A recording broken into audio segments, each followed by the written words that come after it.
Nah, Assalamualaikum warahmatullahi wabarakatuh. Bapak Ibu saudara saudari, alhamdulillah wa syukrilillah wala haula wala quwata illa billahil alil azim. Pada malam hari ini dan pagi hari waktu Connecticut, kita ganggu lagi Kak Salemude, namun beliau bersedia diganggu. Ya, kita bersyukur beliau mau membagi informasi terkait dengan pengalaman beliau bagaimana menulis dan menyunting buku populer, ya. Dan ini boleh jadi menjadi salah satu genre yang perlu dikuasai oleh para dosen. Bapak Ibu, bagi yang Muslim, saya mengundang untuk sama-sama memulai dengan membaca basmalah. Bismillahirrahmanirrahim. Kegiatan kita ini sudah masuk hari Ahad yang kedua, upgrading kapasitas pengajar dengan fasilitator tetapnya Kakanda M. Salemude. Beliau kita sudah kenal di Harvard International University dan juga adalah CEO Pro The Leader, satu penerbit dan konsultan media yang kita sudah banyak baca karya-karyanya. Ya, bahkan kemudian ada beberapa buku diantaranya mengalami cetak ulang berkali-kali. Ya, seperti Jati Diri Manusia Bugis itu kemudian bahkan dipalsukan oleh orang. Jadi kalau ada buku dibajak dan dipalsukan, berarti itu bukunya sudah laris itu. Ya, saya lihat di Shopee itu dijual atas nama orang per orang, bukan lagi oleh Pro The Leader. Malam hari ini waktu Indonesia kita akan berdiskusi terkait dengan bagaimana menulis dan menyunting buku ilmiah populer, dan nanti juga Kak Saleh akan mendiskusikan bagaimana peran-peran yang dimainkan oleh Mizan, karena beliau pernah di Mizan terkait dengan buku ilmiah populer ini. Dengan ucapan terima kasih, saya persilahkan Kak Saleh. Silakan Kanda Tabe. Terima kasih. Assalamualaikum warahmatullahi wabarakatuh. Waalaikumsalam warahmatullahi wabarakatuh. Saudara Ismail dan teman-teman sekalian, ini ada putra saya ikut, Japit Raushan Muda ini ikut. Ini bisa ditarik dulu ini. Ada satu halaman saya mau posting dulu. Oh iya, saya stop dulu nih Kak. Ya, terus jadikan saya co-host ya. Oh iya, berarti saya stop dulu. Yeah. Ya, sambil menunggu yang lain, ini ada pengantar dulu. Jadi biasanya orang yang silakan yang cepat masuk itu biasanya dapat orang bilang kalau kita cepat datang ke masjid, kita dapat kita dapat kambing, kita dapat gajah. Jadi ini benar-benar kelihatan ya. Belajar praktis ala Iqra, iya Kak, terlihat. Nah ini jadi nanti kalau kita cabut ini satu halaman, baru pindah itu berarti yang terlambat gabung tidak dapat lagi nih. Oke, nah teman-teman sekalian, kesempatan ini saya ingin bicara tentang atau berbagi pengalaman supaya teman-teman segera punya buku, punya karya, punya warisan, minimal warisan itu untuk anak atau cucu, ya, atau teman-teman. Kalaupun misalnya bukunya sudah dicetak ribuan dan tersebar ke pembaca seluruh Indonesia, nah itu lebih bagus lagi. Nah, ini ada saya tadi pagi itu sebelum katakanlah sebelum bergabung di Zoom ini, sebelum kita mulai di sini, saya pikir ini setelah saya sholat duha bahwa kita mulai berpikir bagaimana bisa seperti orang bilang 1 hari 2 hari orang sudah bisa membaca Al-Quran itu metode Iqra. Nah saya juga bilang 1 hari 2 hari kalau teman-teman betul-betul jeli itu bisa segera punya buku. Nah ini saya kira ini ada berapa poin ini saya contreng juga bahwa itu sangat memungkinkan. Pertama ya kalau kita ingin punya buku, terus kita sadar bahwa ada peribahasa itu, bahasa Latin ini verba polans scripta manen, bahwa yang terucap itu akan lenyap, tapi yang skripta itu, yang tertulis itu, yang tercetak itu, itulah yang permanen. Nah, ini bahasa Latin ini dulu sering saya jadikan waktu masih ada BlackBerry, saya jadikan status ini verba volans scripta manen. Nah, ini mudah-mudahan nanti diingat teman-teman di pikiran bahwa apa kita ucapkan ini ya itu mudah hilang. Dan tapi kalau kita tulis itu insya Allah akan jadi permanen. Ya, tentu walaupun bahwa apa yang kita ucapkan kalau direkam dengan baik, diposting di YouTube, ya bisa saja bertahan. Tapi lebih bagus lagi kalau tertulis. Yang kedua, ada namanya sistem Iqra. Sistem Iqra itu orang bilang revolusioner. Bagaimana sekali lagi anak-anak sekarang membaca metode Iqra itu, membaca Al-Quran, hanya beberapa, malah orang bilang ada menawarkan beberapa jam itu, ada menawarkan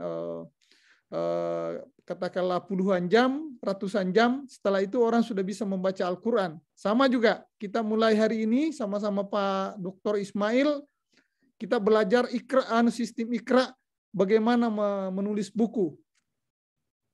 Nah, tentu bahwa kenapa kita menulis buku? Tentu kita ingin punya warisan, ya. Saya katakanlah warisan, alhamdulillah kalau dihitung-hitung buku saya itu sudah lebih 30. Ya tentu ada beberapa buku saya kerja sama dengan teman, dibantu oleh teman, saya selalu tulis, tidak mesti nama saya sendiri. Nah, itu akan menjadi warisan untuk anak saya, untuk cucu saya nanti suatu ketika. Terus, nah ada namanya kemampuan ini sudah ada beberapa anak sekarang ini, karena anak-anak sekarang ini anak-anak yang punya potensi, di samping rajin membaca, dia sudah bisa menulis, apakah itu menulis di Facebook, menulis di Instagram atau di media sosial. Pada saat yang sama, anak itu sudah bisa membuat desain. Nah, ketika Anda punya kemampuan desain grafis, desain proposal, itu sebetulnya potensi untuk Anda bisa menerbitkan sendiri. Nah, tentu ada namanya ISBN dengan barcode. Nah, ini ISBN dengan barcode, itu buku istilahnya legalitasnya, kalau kita punya buku, ada barcode-nya, ada ISBN-nya, itu mudah terlacak secara internasional, karena itu terdaftar di Perpustakaan Nasional. Terakhir, impian Anda insya Allah akan menjadi nyata. Saya kira itu, silahkan kalau tidak kita bergeser ke materi yang itu hanya pengantar, biar kita punya spirit. Oke, silakan Pak Ismail. Ya, saya cabut ini. Saya kira itu pengantar, jadi yang baru bergabung mohon maaf. Kita pindah ke materi yang Pak Ismail. Silakan.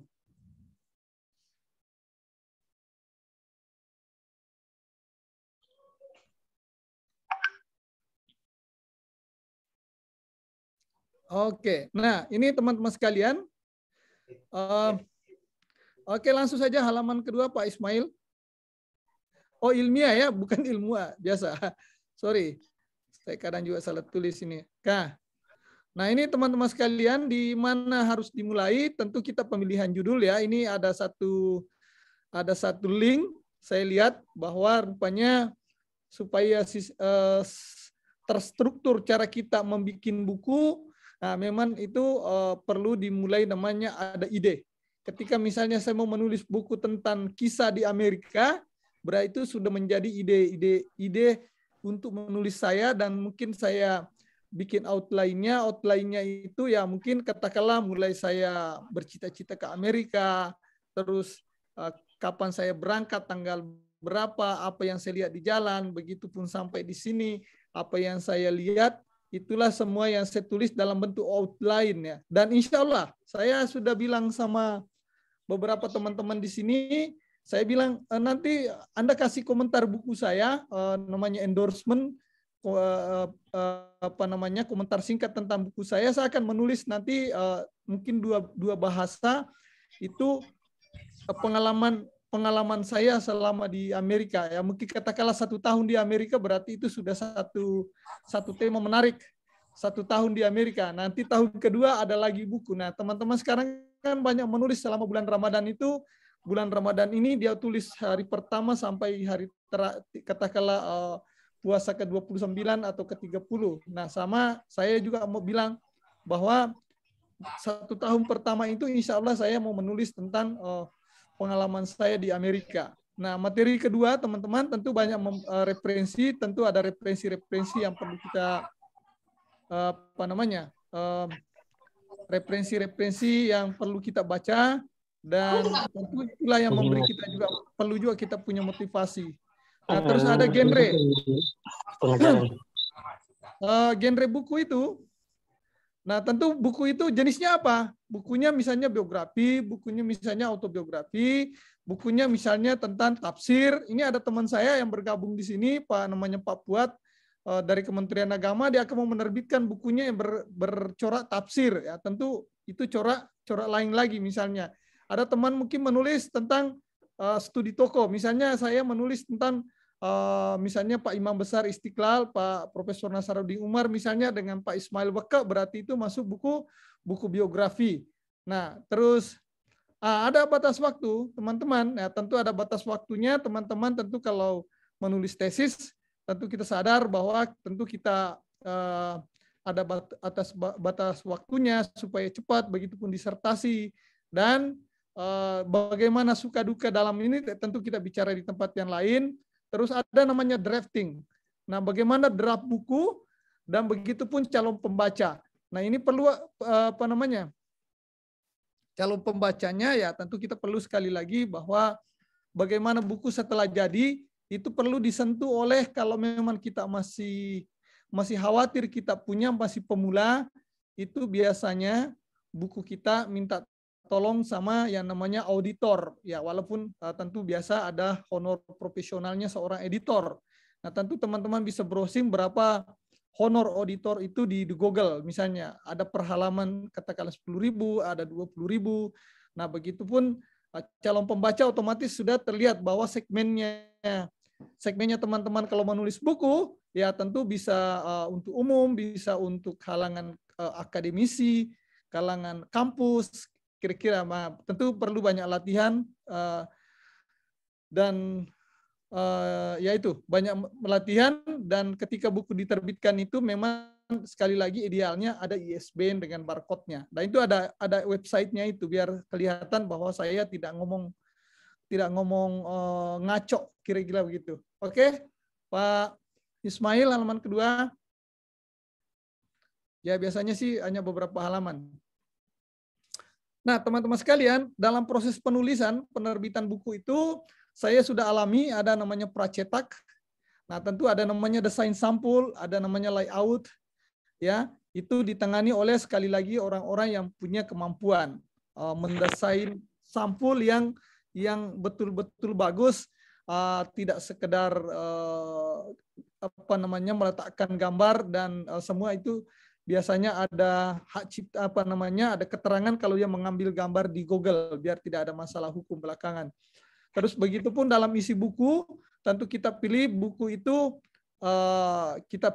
maksudnya itu color itu dengan non color itu ya tentu biasanya kita tampilkan sebetulnya naskah buku bisa juga color, bisa juga non color. Dan itu ada namanya proofreading. Proofreading itu adalah orang yang membaca yang salah ketik.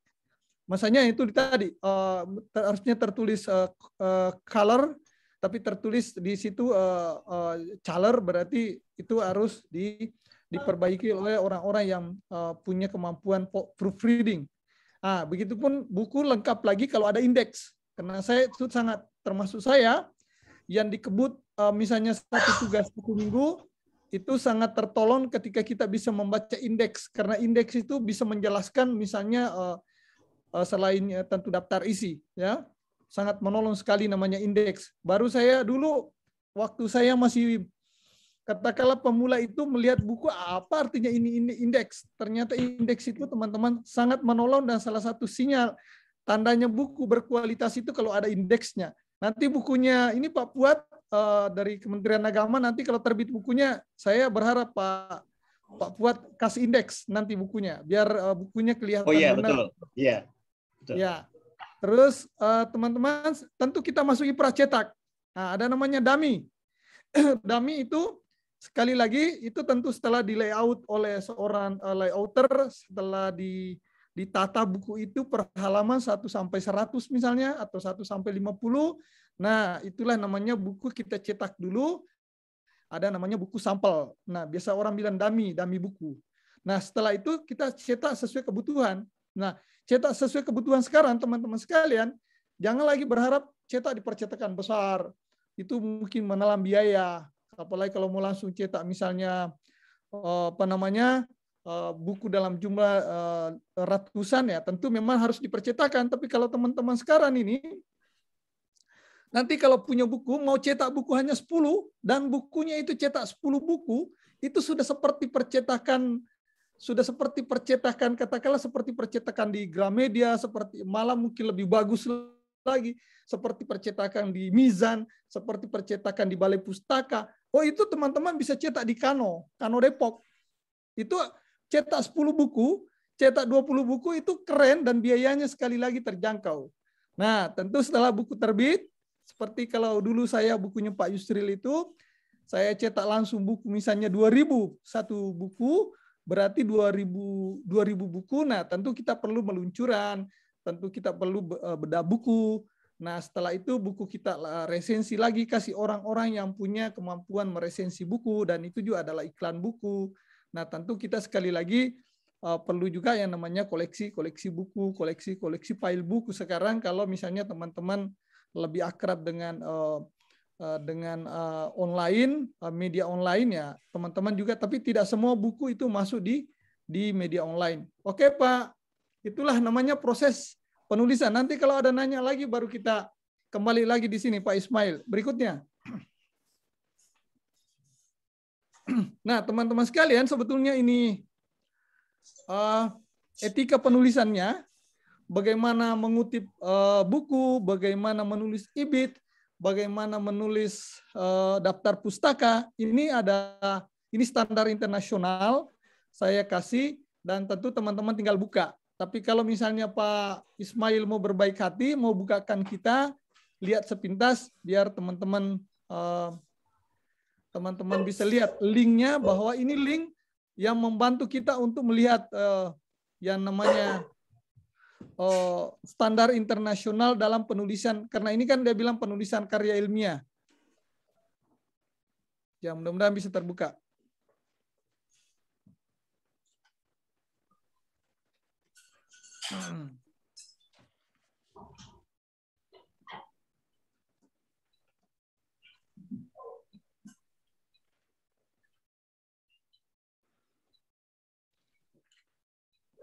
Ya, ini Deng, The Chicago Manual of Style Online. Oke, terus ke anunya, ke bawah terus.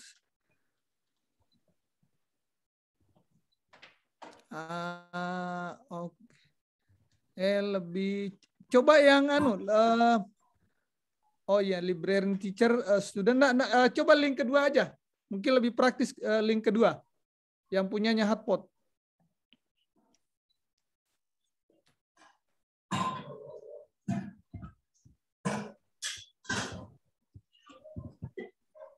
Coba kau buka itu, Kevin.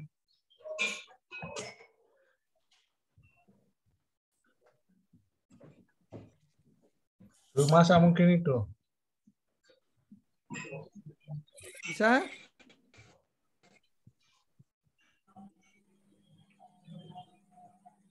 Iya, ini Deng. Ya. Ya. Terus ke bawah, ke bawah.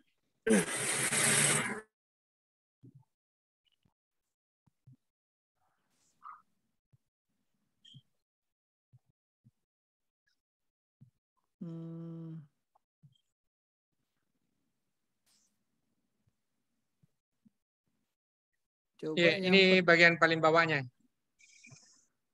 Oke. Coba ke atas. Coba saya mau lihat anunya. Ini lebih kepada informasi umum. Ada yang petunjuk ke petunjuk tesis dengan disertasi. Belum ketemu ya?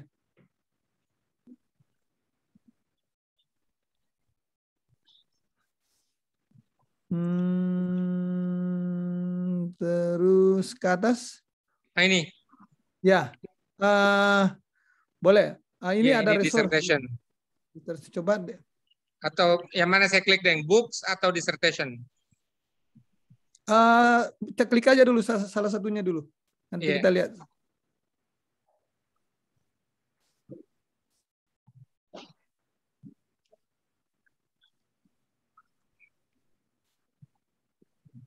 Ini. Ya, yang petunjuknya. Disertasi.com. Nah, itu kan ada tesis, ada anak. Coba buka. Salah satunya aja buka aja yang apakah tesis atau disertasi. Kita hanya mau melihat bahwa seperti ini penulisan, bagaimana urutan-urutan setelah penulis, judul buku, tempat terbit, biar kita lihat. Kalau coba bisa buka. Ini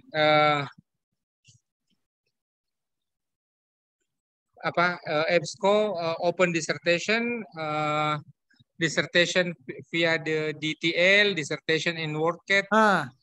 Ini kalau sebentar, kalau jangan kalau DTL itu larinya ke perpustakaan itu kalau kita butuh buku. Jangan itu disertasi. Coba disertasi tapi itu WordCat itu juga nanti simbol anunya. Coba tarik dulu, nanti saya coba kasih. Pak Ismail, dulu, biar saya yang presentasi, yang dari saya. Oke, iya. Oke ya, saya sambil menunggu teman-teman yang lain, saya coba tunjukin.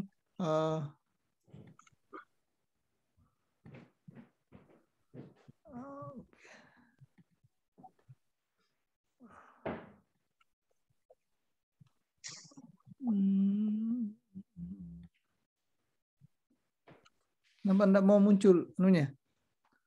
Share screen advance.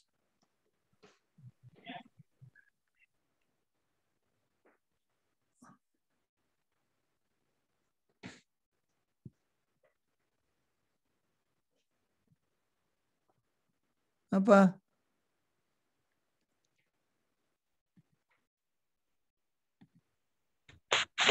Jaringan jelek, Pak. Mungkin ya, jaringan kok enggak mau ya. Mongol. Apa? Makanya enggak mau muncul. Kenapa? Baru kali ini biasanya faktor jaringan saja itu. Oke, enggak apa-apa. Kita mau loncat aja dulu. Nanti kita lagi. Pak Ismail, coba halaman berikutnya tadi. Setelah link aja sekali lagi menunjukkan kalau teman-teman mau melihat bagaimana sistem etika akademiknya, bahwa menulis karya orang itu menulis namanya dulu, setelah itu ini halaman berikutnya setelah ini. Nah, itu menanya etika penulisan. Oke, nah saya kira ini halaman terakhir ya. Nah, teman-teman sekalian, teman-teman sekalian, saya mau tunjukkan bahwa ini ada beberapa buku. Ini ada yang di sebelah kiri, sebelah kanan itu disertasi atau tesis. Itu menunjukkan bahwa di sebelah kiri ini ada bukunya Pak Nasarudin Umar, ada buku kami, ada bukunya Pak Sattar Taba.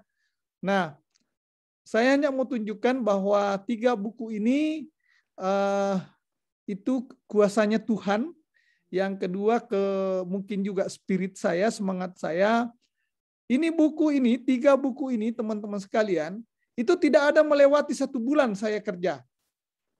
Tidak ada yang melewati 1 bulan, berarti saya bisa ngomong itu, dan apalagi ini bulan Ramadan, saya kira teman-teman percaya saya. Kalau bukunya Pak Nasarudin Umar inilah mungkin yang paling lama, kurang lebih 20 hari ya. 20 hari, dalam arti 20 hari di tangan, tidak sampai 20 hari di tangan saya itu sudah pindah ke percetakan. Kalau percetakan kan tugasnya percetakan, bukan lagi saya. Dalam arti di tangan saya itu kurang lebih ya mungkin 15 hari. Nah, ini buku kedua, Merawat Keislaman. Teman-teman sekali lagi, tidak sampai 1 minggu. Mungkin 1 malam, 2 malam di tangan saya, selesai saya edit, itu pindah ke layout. Dari layouter itu itu otomatis masuk percetakan. Nah, setelah dari layouter tentu saya periksa lagi. Itu sekali lagi ya katakanlah 1 minggu. Nah, ini lebih satar tabah ini teman-teman sekalian, kuasanya Tuhan, kemampuan saya juga diberikan oleh Allah. Mudah-mudahan teman percaya 4 hari. Saya bikin 4 hari ini satar tabah bukunya. Ya. Jadi kesan saya sekarang menulis buku itu sama tadi yang saya bilang halaman pertama itu seperti Iqra. Sistem Iqra kita pakai. Nah, seperti apa ya? Nanti teman-teman nanti tinggal sama-sama kita praktek. Nah, itu saya bilang ini ada disertasi tentang himpunan mahasiswa Islam, ada disertasi tentang Ibnu Arabi, ada kalau yang di bawah itu adalah disertasi tentang studi perbandingan agama Islam dengan Kristen di Singapura. Nah, itu ini semua ditulis oleh orang lain ya. Tapi saya mau tunjukkan bahwa seperti itu kualitas disertasinya orang di sini di kampus saya. Walaupun itu tahun 75 di ini Islam himpunan Islam mahasiswa Islam ini Victor Tanja ini seorang pendeta dari Kupang menyelesaikan doktornya di sini, dia itu menulis disertasi ini di kampus saya. Nah, saya tidak sengaja minggu lalu saya ketemu buku minggu ini saya ketemu buku ini disertasi ini itu karena informasi awal dari Pak moderator ini, Pak Ismail Waka. Ya, saya kira untuk sementara teman-teman tinggal yang perlu ditanyakan. Yang pasti sekali lagi kalau sudah ini bisa Pak Ismail ditarik biar tapi bisa juga tetap di kalau banyak teman ikut pakai HP biar HP-nya tidak berat itu kita cepat tarik biasanya ini. Nah, kesimpulannya bahwa menulis buku itu bisa 1 minggu, menulis buku itu bisa 2 minggu, bisa 1 bulan, bisa juga lebih. Ada teman saya tidak perlu sebutkan, wah sudah 1 tahun belum selesai misalnya 1 buku atau tesisnya belum selesai atau disertasinya sudah bertahun-tahun tidak selesai. Kesimpulannya apa?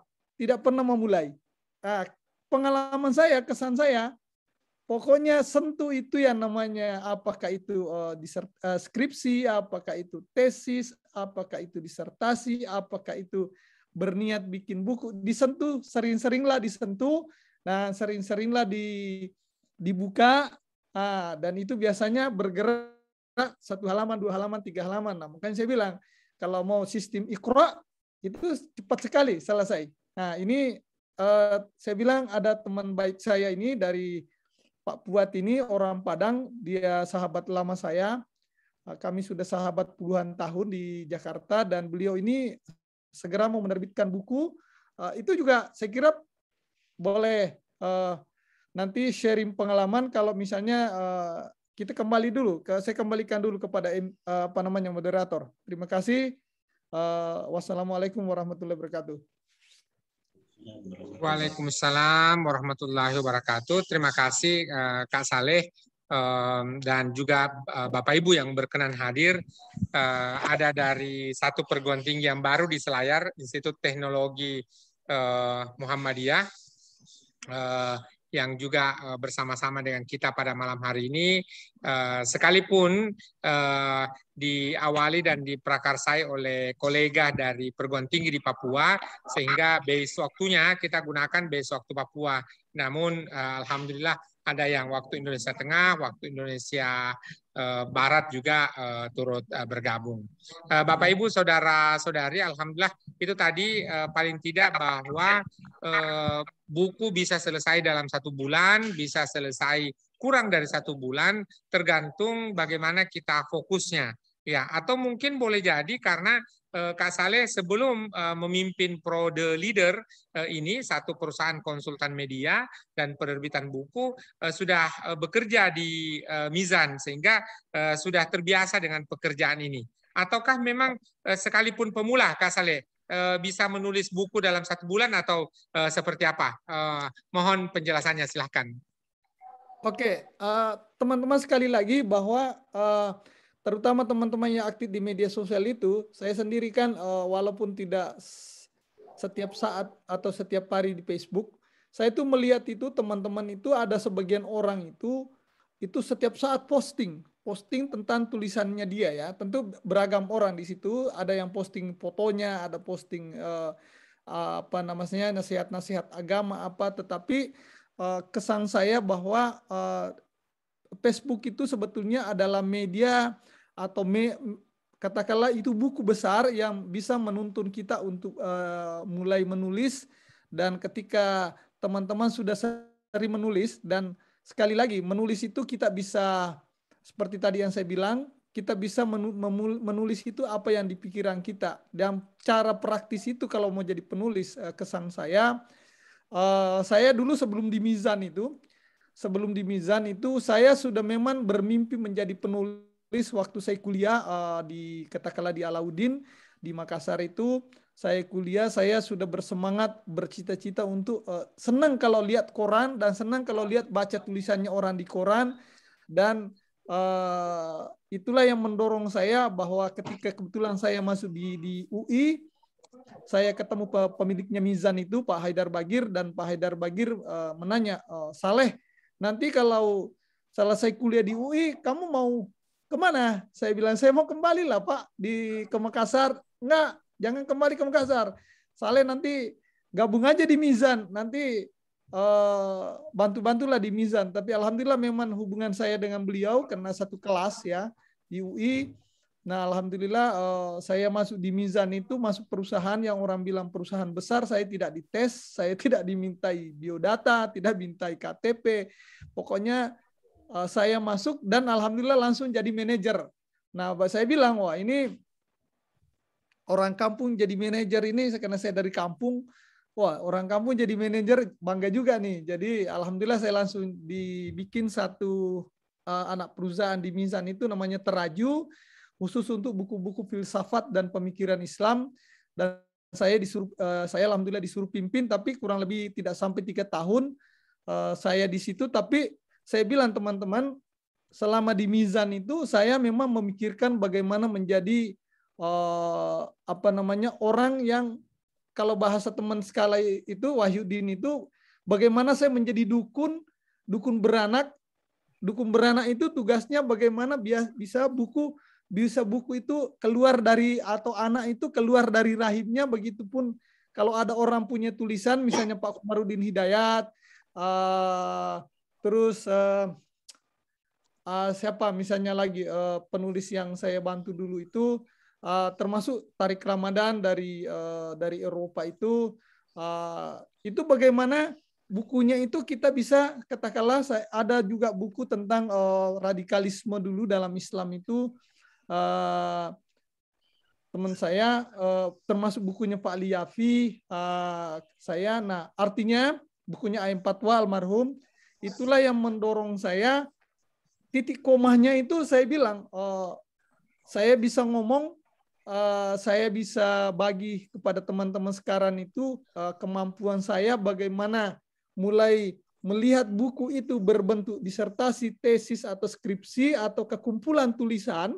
Seperti Pak Komarudin Hidayat itu kan kumpulan-kumpulan tulisannya di koran, 20 tulisan, 30 tulisan dia bawa. Nih, Saleh, gimana caranya jadi buku nih? Nah, tentu ada yang ketik ulang, ada yang minta file, misalnya ke Republika minta file, nah itu sekali lagi seperti saya bukunya Pak Yusril itu bisa langsung 7 buku, itu saya ke beberapa tempat mencari datanya, dan kalau misalnya sudah ada file kita biasanya beli filenya, dan kalau tidak, karena Republika itu tahun 7 kan 95 kan Republika mulai terbit. 95 itu belum ada file, jadi ada, tapi dia sudah arsipkan.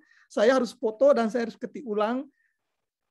Itulah semua membantu saya prosesnya tadi yang melewati 2 tahap itu. Pak Ismail dan teman-teman ada namanya pracetak, dan setelah buku sudah siap, itulah masuk namanya tahap cetak. Nah, malah saya bilang teman-teman sekarang ini yang sering menulis di koran, sudah mulai mungkin menulis di Facebook, kumpulkan itu. Anda tidak usah khawatir.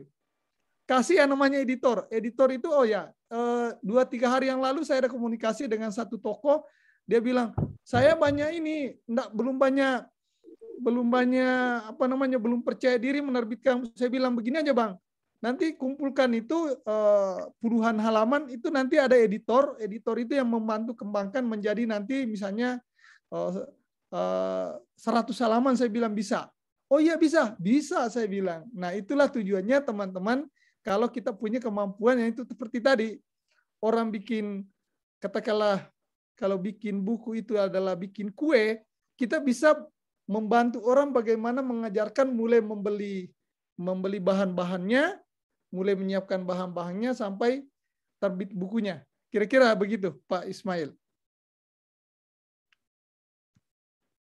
Ya, terima kasih Kak Saleh, bahwa ternyata menulis buku juga itu tidak bisa langsung otomatis. Boleh jadi apa yang dilakukan oleh Kak Saleh dengan 4 hari, 1 bulan, itu karena sudah tahu bagaimana cara mengumpulkan data-datanya. Sudah tahu di mana akan memfoto file-filenya dan juga siapa yang bisa mengetikkan. Dan tentu ini perlu kita bayar untuk pengetikan itu tersendiri. Saya mengundang Bapak Ibu, saudara-saudari, jikalau ada pertanyaan silahkan boleh diketikkan di kolom chat box, boleh juga langsung raise hand terkait dengan diskusi kita pada malam hari ini adalah bagaimana menulis dan menyunting. Jadi tentu setelah selesai kita tulis, kita perlu sunting bukunya. Bukan hanya sekedar ditulis lalu kemudian selesai, tetapi kemudian perlu disunting. Ataukah mungkin saya mohon Pak Fuad boleh berbagi cerita sedikit bagaimana menyiapkan bukunya ya, karena kan tentu kita boleh menggunakan gaya ATM, amati, tiru dan modifikasi. Cerita-cerita dari Pak Fuad boleh menjadi satu referensi bagi kawan-kawan yang sementara menyiapkan buku. Silakan Pak Fuad. Ya, terima kasih Pak Ismail, Pak Salamuddin, sahabat saya yang jauh di Amerika Serikat ya. Saya menulis buku karena saya hobi membaca dan hobi mengisi buku. Kemudian karena saya bergaul dengan pegiat literasi, yang saya adalah dengan Pak Salamuddin sendiri kan. Saya pernah menulis buku ya, sampai saat ini kalau saya hitung-hitung itu sudah alhamdulillah sudah 15 judul ya buku. Itu dalam berbagai macam versi ya, tebal tipis ya. Ada buku tentang biografi orang tua saya, ada buku tentang sejarah ya. Kemudian juga ada buku yang saya kasih judul Jejak Digital, bicara zakat dan wakaf. Itu saya copy paste berita-berita. Jadi berita-berita tentang zakat wakaf di mana saya dalam itu sebagai subjeknya ya. Jadi semacam kumpulan berita, clipping berita itu juga ada saya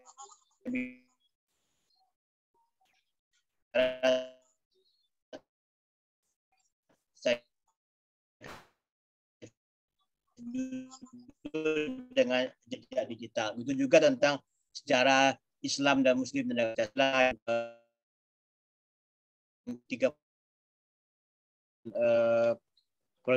dan tafsir Al-Quran sebagai birokrat ya, tidak berbasis kepada penelitian akademik, tapi lebih kepada penelitian literatur ya.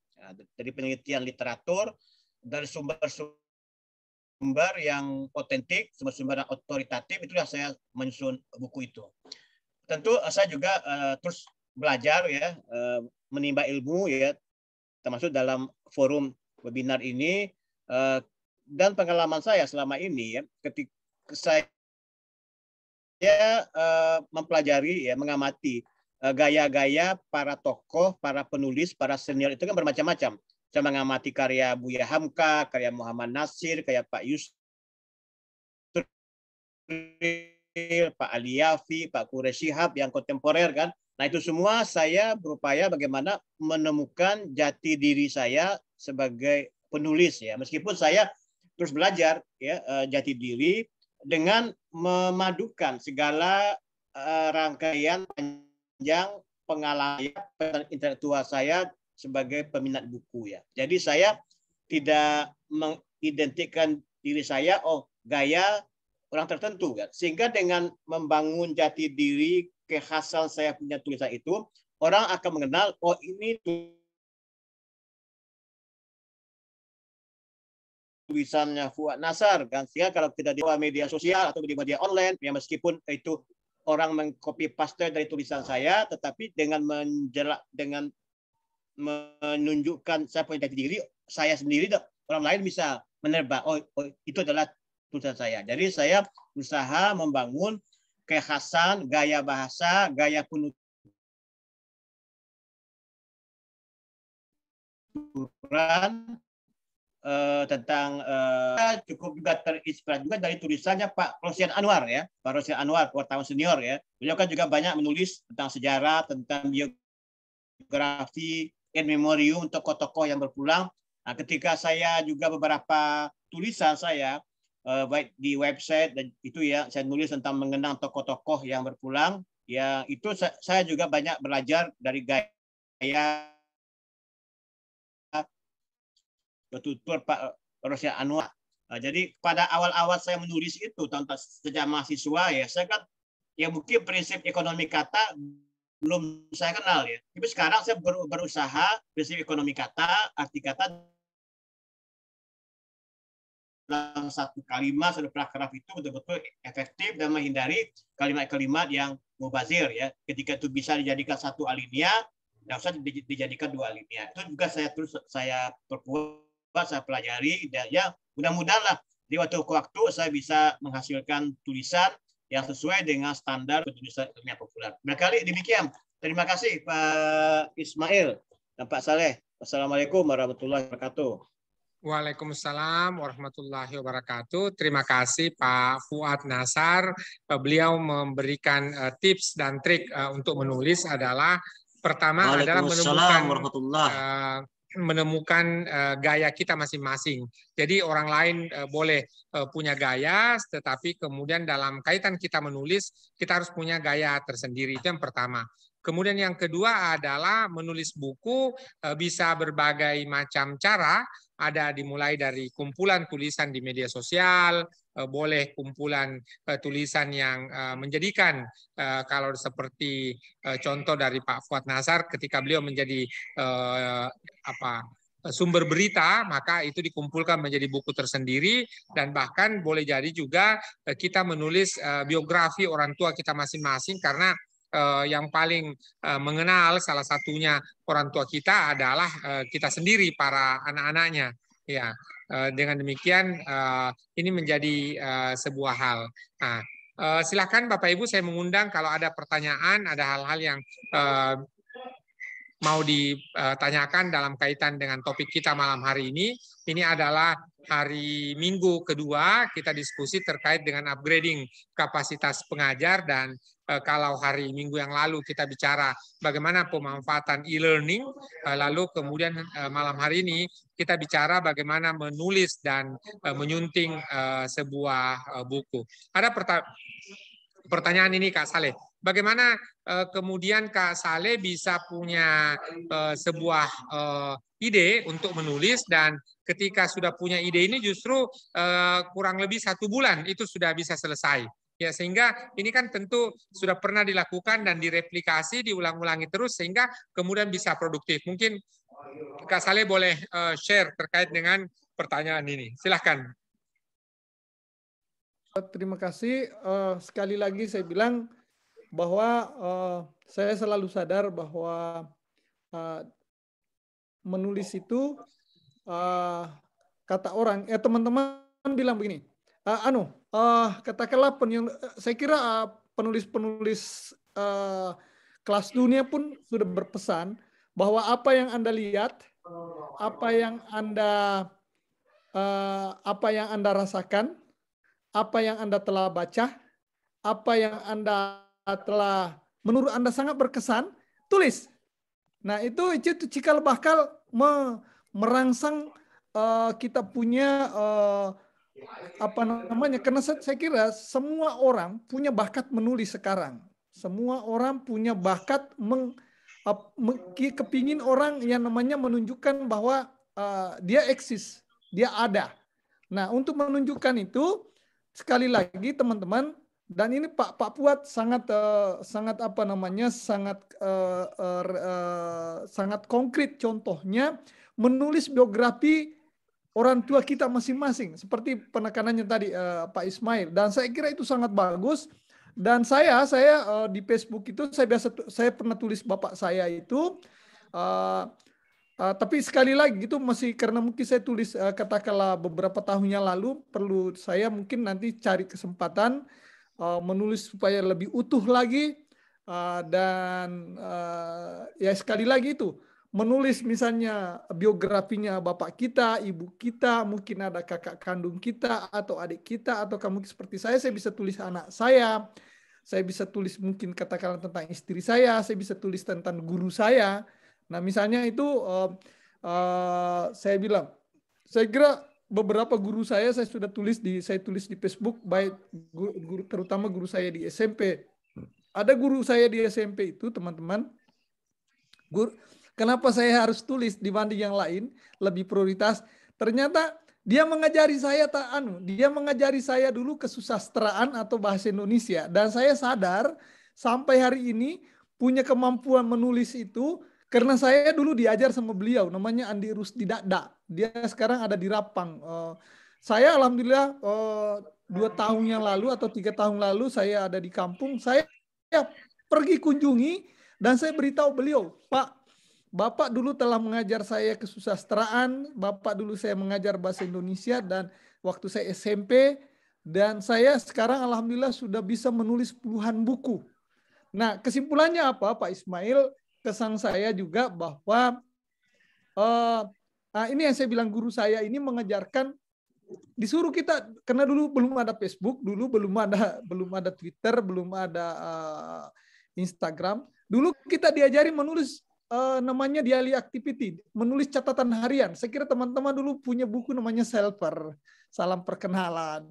Nah, saya dulu waktu SMA itu saya sudah menulis apa yang saya alami hari ini dengan besok kemarin saya tulis, tapi per halaman. Sekali lagi saya ingat itu, saya mengambil beberapa kertas HPS itu, yang HPS yang murah itu, yang namanya kalau sekarang bilang book paper, jadi kertas koran. Nah, itu saya ambil, saya jilid misalnya 20 halaman atau 50 halaman. Saya tulis setiap hari di situ apa yang saya lakukan. Hari ini karena saya dulu SMA sudah di Makassar, sudah memasak. Saya tinggal sama kakak sepupu. Saya tulis itu. Hari ini jam sekian saya memasak nasi. Dan saya goreng ikan. Dan saya mencuci. Saya menggosok. Karena saya harus, sekali lagi, saya mengerjakan multi semua di samping saya harus sekolah, karena saya numpang di rumah sepupu saya, karena ya dalam arti menumpang dalam arti positif ya. Saya membantu beliau itu, tapi pada saat yang sama saya harus, itu saya bilang, menulis catatan harian saya, dan ternyata saya sadar besoknya atau lusa hampir sama itu juga saya lakukan, tetap saya tulis, tidak ada masalah. Nah, kesimpulannya apa? Itulah yang mungkin juga membuahkan saya hari ini bisa banyak, bisa anak, sekali lagi, bisa menuntun saya untuk menjadi orang yang bisa menulis cepat, bisa menulis dengan mungkin ya sudah mendekatilah yang katakanlah orang tidak banyak permasalahkan lagi tulisan saya. Alhamdulillah banyak yang kasih jempol, memuji, kira-kira seperti itu Pak Ismail. Bahwa apa yang terbentik, apa yang kita alami, seperti yang paling contoh tadi, kita mengalami bagaimana dididik sama orang tua, bapak, ibu, atau kita punya anak yang mungkin anak kita sudah beberapa tahun punya kemampuan, tulis saja biografinya anak kita, biografinya guru kita, itu saya kira menuntun teman-teman untuk menjadi penulis yang baik. Saya kira begitu Pak Ismail. Ya, terima kasih Kak Saleh atas jawabannya.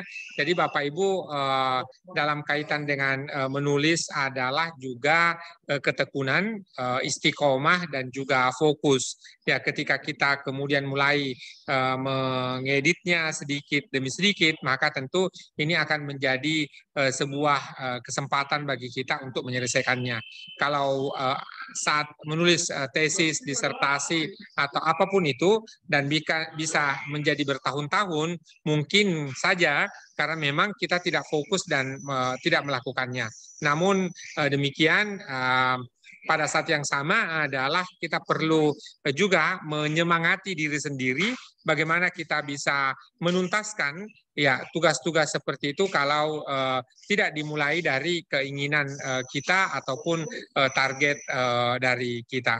Silakan Bapak Ibu, saudara-saudari, saya undang kalaulah ada pertanyaan boleh bertanya melalui chat box, juga boleh raise hand.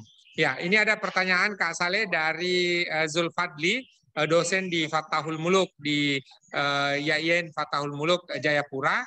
Ya, mungkin ada tips atau langkah yang harus kita lakukan untuk bisa memulai menulis. Jadi ini pertanyaannya Pak Zulfadli adalah bagaimana memulai menulis. Tentu Pak Zulfadli sudah punya pengalaman yang paling tidak skripsi, tesis itu karena sudah MH, maka ketika S1 dan S2 pasti sudah menulis skripsi dan tesis, dan ini tentu tinggal bagaimana men-switch sedikit saja karena skripsi dan tesis adalah penulisan karya ilmiah yang kaku, sementara ketika kita mau menulis buku karena segmen yang kita tuju adalah segmen yang lebih luas, tentu kita ingin lebih luas ya. Sebelum Kak Saleh menjawab, saudara saya Muhammad Arsyam telah mengangkat tangan. Silakan Pak Arsyam.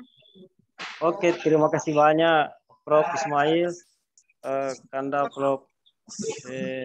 Saleh Muda yang kami banggakan dan saya idolakan ini. Sebenarnya hampir sama sebenarnya juga dengan apa yang ditanyakan oleh teman tadi yang lewat chat itu. Cuma memang adalah kita ini kadang banyak galaunya dalam hal menulis. Banyak kita sering galau, jadi susah untuk konsisten dalam hal menulis ini, Pak Kanda. Jadi saya berharap bahwa kita ini lebih kepada seperti sampai yang Prof. Ismail tadi, bahwa butuh konsistensi dalam hal menulis, apakah catatan harian dan lain sebagainya. Saya kira perlu memang trik-trik apa yang ditempuh ketika kita dalam keadaan galau dan lain sebagainya, sehingga tidak ada mood untuk menulis catatan-catatan yang penting atau tidak penting dalam kehidupan sehari-hari. Terima kasih banyak. Ya, makasih banyak, Prof. Ya, jadi kalau pertanyaan pertama tadi dari Zulfadli terkait bagaimana memulai menulis, maka kemudian Pak Arsam bertanya bagaimana mempertahankan mood, bagaimana kemudian tetap istiqomah sehingga apa yang sudah dimulai bisa dilanjutkan. Silakan Bapak Ibu, saudara-saudari, kalau masih ada pertanyaan silahkan kita tampung dulu. Nah ini ada dari Jenderal Sinchan, ya. Bertanya apa saja langkah awal untuk menulis ya, sehingga bagaimana kita membedakan cara menulis buku dan tesis itu sendiri ya. Kalau tesis boleh jadi adalah hanya internal perguruan tinggi kita masing-masing, apalagi Kak Saleh punya pengalaman ini menulis tesis di UI dan sekarang menulis tesis lagi di Harvard International University. Tentu cerita-cerita ini bisa menjadikan sebagai sebuah referensi sehingga kita makin mengenali dan menambah wawasan kita terkait tidak saja dalam penulisan buku populer tapi juga bagaimana penulisan tesis. Silakan Kak Saleh. Oke, terima kasih. Ini langsung menjawab 3 orang ini. Ada satu Zulfadli, ini Sinchan dengan si Arsyam ini, ada satu hal yang saya praktekkan dan terutama di Indonesia itu saya praktekkan benar karena berbeda di sini. Di sini saya agak tidak konsisten sedikit mempraktekkan yang namanya berwudu. Jadi saya kalau mau menulis saya berwudu. Nah, tentu teman-teman, kenapa tidak praktekkan di sini? Di sini dingin. Jadi kalau di sini sering-sering berwudu, harus sering-sering saya ke kamar mandi. Nah itu juga apalagi kamar mandi saya ada di atas, berarti saya harus turun naik. Tetapi dulu di Jakarta itu, ya namanya Jakarta, alhamdulillah kurang lebih saya 22 tahun malah saya di Jakarta. Ya istilahnya kan, ya namanya juga rumah masih sederhana, antara kamar mandi dengan tempat saya, komputer saya sangat dekat. Dan pokoknya saya keluar kamar mandi itu saya ada air wudhu, apalagi kalau mau keluar rumah, dan lebih khusus lagi kalau mau menulis. Makanya itu yang mungkin saya bagi kepada teman-teman, sering-seringlah mengambil air wudhu sebelum menulis. Jadi kalau bahasa anunya mungkin agamanya, samping ada kebersihan, kita juga niat tadi dipertahankan itu, dan memang perlu pembiasaan bahwa harus Anda konsisten bahwa hari ini saya mau menulis ini, hari ini saya mau menulis ini, atau saya mau melanjutkan, apakah itu menyelesaikan skripsi, tesis, disertasi, maupun misalnya ini. Nah, ini masih dulu, masih gambaran. Saya pernah punya kesan teman, sekali lagi karena kita berbagi pengalaman ya. Saya punya teman itu sudah PhD, dia PhD di Australia, dia master 2 kali, 1 kali master di Kanada, 1 kali master di Amerika, itu namanya Wahyudin Halim. Itu pernah nanya saya, lah, karena saya sahabat ya, dia dosen di Alauddin. Kenapa Saleh bisa menulis sampai misalnya saya menulis 5 topik yang berbeda itu dan semua saya posting di Facebook. Satu tulisan misalnya katakanlah 2 halaman, berarti hari itu saya menulis, tentu hari itu sebetulnya bukan 1 hari, hanya beberapa jam, saya bisa menulis 5 topik yang berbeda dan semua saya posting di Facebook. Dan rupanya sahabat saya ini memperhatikan saya, dan dia adalah seorang yang saya bilang tadi, sudah meraih 2 kali master, sudah meraih PhD. Dia bilang, saya sebagai akademisi, sebagai orang yang suka menulis, saya tidak bisa lakukan seperti itu. Kenapa Saleh bisa? Nah, teman-teman, saya jawab, tentu saya sahabat, dia telepon, kenapa bisa Saleh? Saya bilang, resep saya itu tadi, pertama, oke lah saya kasih, ini resep ini saya kasih, dan mudah-mudahan teman-teman bisa perhatikan. 1, saya bilang, saya setiap keluar mandi ada air wudhu, apalagi kalau mau menulis. Yang kedua, ya tentu istilahnya, apa namanya, ya bahwa ada ide, ada